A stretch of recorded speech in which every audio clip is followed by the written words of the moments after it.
ఆంధ్రప్రదేశ్ రాష్ట్ర రాజధాని అమరావతికి సంబంధించి జగన్మోహన్ రెడ్డి ప్రెస్ మీట్ పెట్టి మరి మరొకసారి అమరావతి మీద విషయం చెప్పాడనే చాలా స్పష్టంగా అర్థమవుతుంది. మరొకసారి తాను అధికారంలోకి వస్తే ఇప్పుడు ప్రస్తుతం ఏదైతే అమరావతికి చట్టబద్ధతకు సంబంధించి అసెంబ్లీలో చట్టాలను చేస్తున్నారో అదే అసెంబ్లీలో చట్టాలను మళ్ళీ మేము మార్చలేమని చెప్పేసి మాట్లాడుతున్నారు. మరి జగన్మోహన్ రెడ్డి చేసిన వ్యాఖ్యల గురించి మరిన్ని విషయాలు తెలుసుకోవడానికి మనతో ఉన్నారు సీనియర్ జర్నలిస్ట్ దుర్గా కుమార్ గారు. సార్ నమస్కారం అండి. నమస్తే వెంకట్ సార్, ఒక పక్క ఇప్పుడు ఆంధ్రప్రదేశ్ రాష్ట్ర రాజధాని అమరావతికి సంబంధించి ఇప్పటికే అసెంబ్లీలో తీర్మానం చేసి దాన్ని కేంద్ర ప్రభుత్వానికి పంపిన నేపథ్యంలో ఈరోజు పార్లమెంట్లో ఆ బిల్లు కూడా ఆమోదం పొందబోతున్నట్టు సమాచారం అందుతోంది. ఈ సమయంలో జగన్మోహన్ రెడ్డి ప్రెస్ మీట్ నిర్వహించి అమరావతికి ఇన్ని లక్షల కోట్లు అవుతున్నాయి, అన్ని లక్షల కోట్లు అవుతున్నాయి, అసలు అమరావతికి చట్టబద్ధత సంబంధించి మేము వస్తే మార్చలేమని చెప్పేసి మాట్లాడుతున్నాడు. ఏమంటారు మీరు? ఆయన ఆల్రెడీ మార్చేసాడు. ఏం మార్చాడు? ఇప్పుడే ప్రెస్ కాన్ఫరెన్స్లో చెప్పేశాడు. ప్లాన్ బి, మావి గన్ రాజధాని పేరు, కొత్త రాజధాని. ఓకే.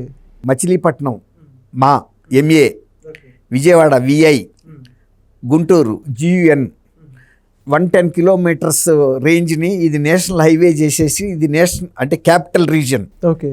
ఇది మొత్తాన్ని రాజధానిగా పరిగణించండి, బ్రహ్మాండంగా ఉంటుంది. మా ప్లాన్ బి, మేము ఏ చేసినా మీకు ఇష్టం లేదు, అది వద్దంటే మీరు వినలేదు, అమరావతి పెడతానంటున్నారు కదా. ఇప్పుడు ఇంకోటి ప్లాన్ బి కూడా ఈయన ఇచ్చాడు.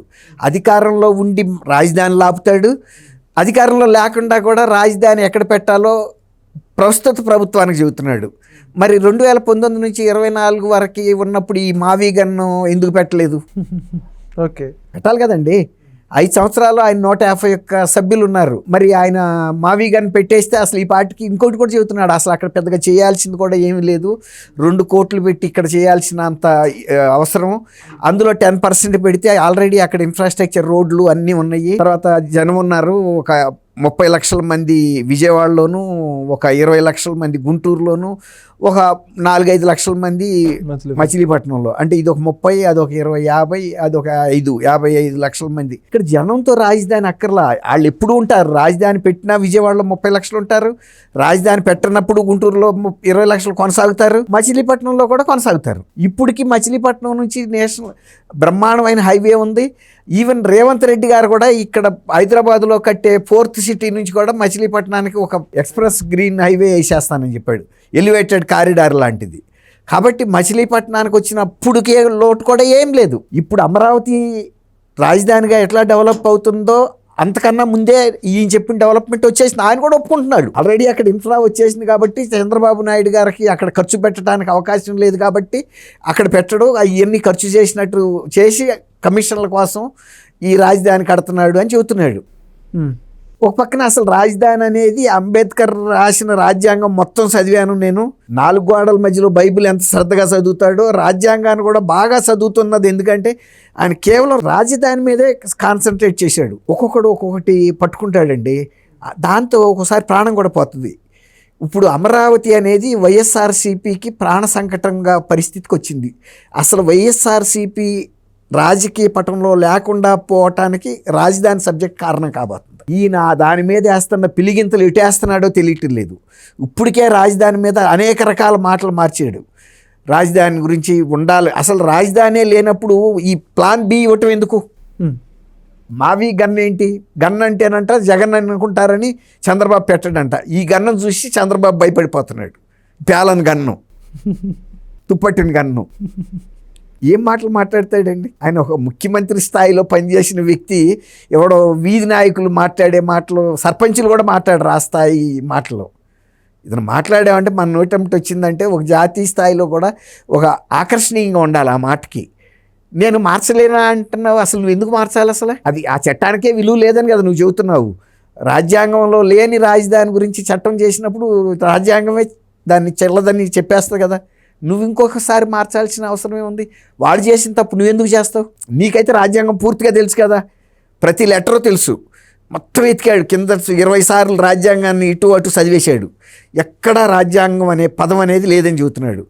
ఏదన్నా రాష్ట్రం భారతదేశంలో కానీ విదేశాల్లో కానీ లేకపోతే పూర్వకాలం నుంచి వస్తున్న రాజ్యాలు ప్రపంచంలో అన్ని దేశాల్లోనూ ఒక రాజధాని, ఒక రాజు లేకుండా పరిపాలన ఎక్కడన్నా సాగిందా? అమరావతి గతంలో కూడా రాజధాని అని కూడా చెబుతున్నారు కదా, ధాన్య కటకం అని ఉండే దాని పేరని.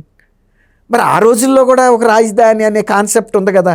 మరి ఆ అరిస్టాటిల్ కాలం నుంచి అంతకన్నా ముందు నుంచి అసలు ఒక ప్రజల సమూహం ఏర్పడిందంటేనే అక్కడ ఒక గ్రామ నాయకుడు, తర్వాత అడవుల్లో ఉన్న ఆటవిక ప్రజలు కూడా ఆ గూడానికి ఒక నాయకుడిని పెట్టుకున్నారు. ఎందుకు? పరిపాలనకు సౌలభ్యం కోసం. ఒక మంచి పెద్ద మాట వినాలి, ఆ మాట ప్రకారం అందరూ వెళ్ళాలి. తల ఒక మాట ప్రకారం వెళ్తే ఇదిగో వైఎస్ఆర్సీపీ లాగానే ఉంటుంది. పెట్టమని కాసేపు, తీసేయమని కాసేపు, అదొక శ్మశానం అని కాసేపు, ఎడారని కాసేపు. మరి అక్కడ రాజధానే లేకపోతే అక్కడ సెక్రటేరియట్ ఎందుకు, చట్టసభ ఎందుకు, అసెంబ్లీ లేకపోతే హైకోర్టు ఎందుకు? రాజధానే లేదు, ఈ వ్యవస్థలు కూడా అక్కర్లేదు కదా. తర్వాత అసలు అక్కడ ఏం చేశాడు చంద్రబాబు అని అడిగితే, నువ్వు సెక్రటేరియట్ని తనఖా పెట్టి 200 కోట్లు తెచ్చుకున్నావు, ఏం పెట్టావు నువ్వు? అక్కడ ఉంటేనే కదా అవతలాడిస్తాడు. తనఖా పెట్టడానికి ఇప్పుడు నా దగ్గర ఉంగరం ఉందండి, నా ఏలు పెడితే ఇస్తారా, ఉంగరం పెడితే ఇస్తారా? ఉంగరం పెడితే ఇస్తారు, అంతే కదా. అక్కడ 200 కోట్లు ఉందంటే ఏదో ఒక ఎసెట్ ఉంది, ఆస్తి. ఏమీ లేదంటాడు కాసేపు. తర్వాత ఇంకోటి ఏంటంటే ఆయన అర్థం చేసుకుంది, చంద్రబాబు నాయుడు గారు అక్కడ మౌలిక సదుపాయాల మీద ఖర్చు పెడుతున్నదంతా వేస్ట్ అంటే ఏంటి? మౌలిక సదుపాయాలు ఇప్పుడు విజయవాడ నగరం 20 లక్షల మంది 30 లక్షల మంది ఉన్నారని చెబుతున్నాడు కదా. మరి ఆ 30 లక్షల మంది ఉండటానికి కొన్ని వందల సంవత్సరాలుగా విజయవాడలో ఆ వ్యవస్థను రూపొందించబట్టే కదా వాళ్ళు అక్కడ ఉంటున్నారు. ఇప్పుడు మనం ఒక ఇల్లు కట్టుకోవాలి అంటే మనకు ఒక దోవ అయితే ఏర్పాటు చేసుకుంటాం కదా. అట్లాగే ఇప్పుడు అక్కడ మౌలిక సదుపాయాలు కల్పిస్తున్నాము ఇవాళంటే రేపు కొన్ని వందల ఏళ్ళు, ఇవాళ హైదరాబాదు 450 ఏళ్ళ చరిత్ర ఉంది దీనికి. ఆ రోజు మౌలిక సదుపాయాలు ఎందుకు కట్టిస్తున్నావు అని ఆ రోజు ప్రశ్నిస్తే ఇవాళ ఈ నగరం ఉంటుందా? చార్మినార్ ఏమన్నా అది లబ్ధి అంటే ఏమన్నా ఆర్థిక ప్రయోజనం ఉన్నదా చార్మినార్ కట్టడానికి? కానీ హైదరాబాద్కి ఒక గుర్తింపుగా ఆయన కట్టాడు. ఎందుకు కట్టాడు? హైదరాబాద్ మొత్తం ఆర్థిక వ్యవస్థలో చార్మినార్ 0.001% కూడా కాదు, ఆ తర్వాత జనరేట్ చేసిన ఇన్కంలో. కానీ అదొక రాజస్థాన్కి గుర్తు.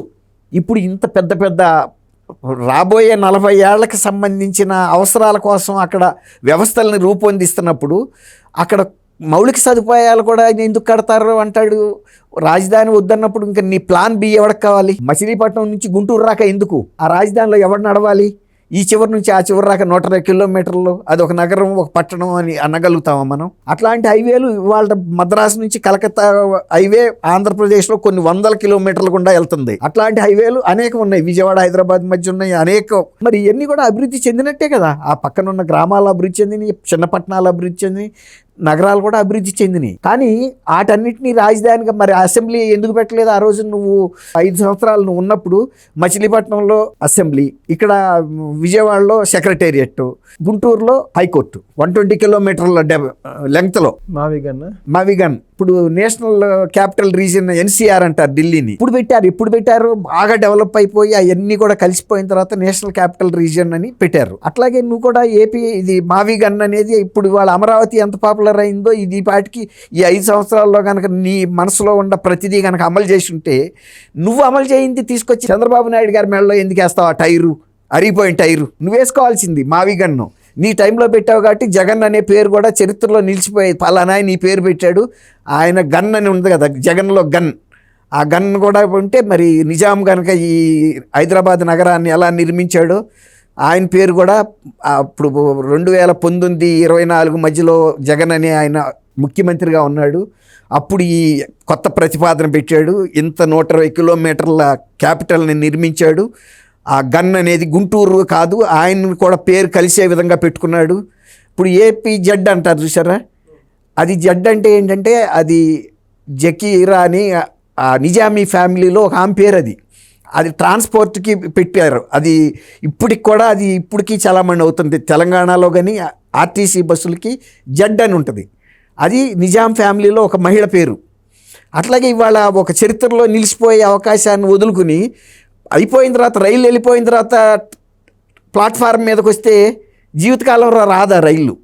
ఇప్పుడు మళ్ళీ నువ్వు ఇక అవ్వలేవు, ప్లాన్ బి ఉంచుకో, మడిచి జాగ్రత్తగా జేబులో పెట్టుకుని. ఒకవేళ కనుక ఎట్టి పరిస్థితుల్లో మళ్ళీ 1924 లాంటి పరిస్థితి కనుక వచ్చి నువ్వు చీఫ్ మినిస్టర్ అయితే వెంటనే తీయాల్సింది ఏంట్రా అంటే గన్ కాదు, ప్లాన్ బి. 120 కిలోమీటర్ల క్యాపిటల్ అమరావతి వదిలేసేయి, మచిలీపట్నం, విజయవాడ, గుంటూరు 120 కిలోమీటర్ క్యాపిటల్లో నువ్వు మరి నీ సింహాసనం ఎక్కడ వేసుకుంటావో నిర్ణయించు. అసలు రాజధాని అనేది లేదని నువ్వు చెప్పిందే కనుక నిజమైతే అసలు ఆ ప్రస్తావన కూడా అక్కర్లేదు. ఇప్పుడు ఈ 3 సిటీల్లోనూ 3 చీఫ్ మినిస్టర్లు కూడా పెట్టాలి. అక్కడ 5 లక్షల మందికి ఒక చీఫ్ మినిస్టరు, 30 లక్షలు ఇది పెరుగుతుంది, మళ్ళీ ఒక 20 లక్షల గుంటూరులో. సో 3 రాజధానుల్లోనూ 3 సిటీలలోనూ 3 ముఖ్యమంత్రులు, ప్లాన్ బిలో అది కూడా యాడ్ చేయాలి. అప్పుడు సమగ్రంగా ఉంటుంది. కాబట్టి ఆలోచన ఉందో లేదో చంద్రబాబుకి ఆయనకు అంత ఇతనైతే నమ్మటల్లా, ఆయనకు ఒక ఆలోచన పరంగా వెళ్తున్నాడని అనుకోవటంలో, ఏమీ లేని సాటి తీసుకెళ్ళి డబ్బులు గుమ్మరిచ్చేస్తున్నాడు అన్నాడు కదా. అది నువ్వు ఇంకా కొన్నాళ్ళ పార్టీ ఉండి అమరావతి కూడా డెవలప్ అయిన తర్వాత వాల్యుయేషన్ వేయించవచ్చు, ఈ నగరం నిర్మించడానికి ఎంత అయి ఉంటుందని.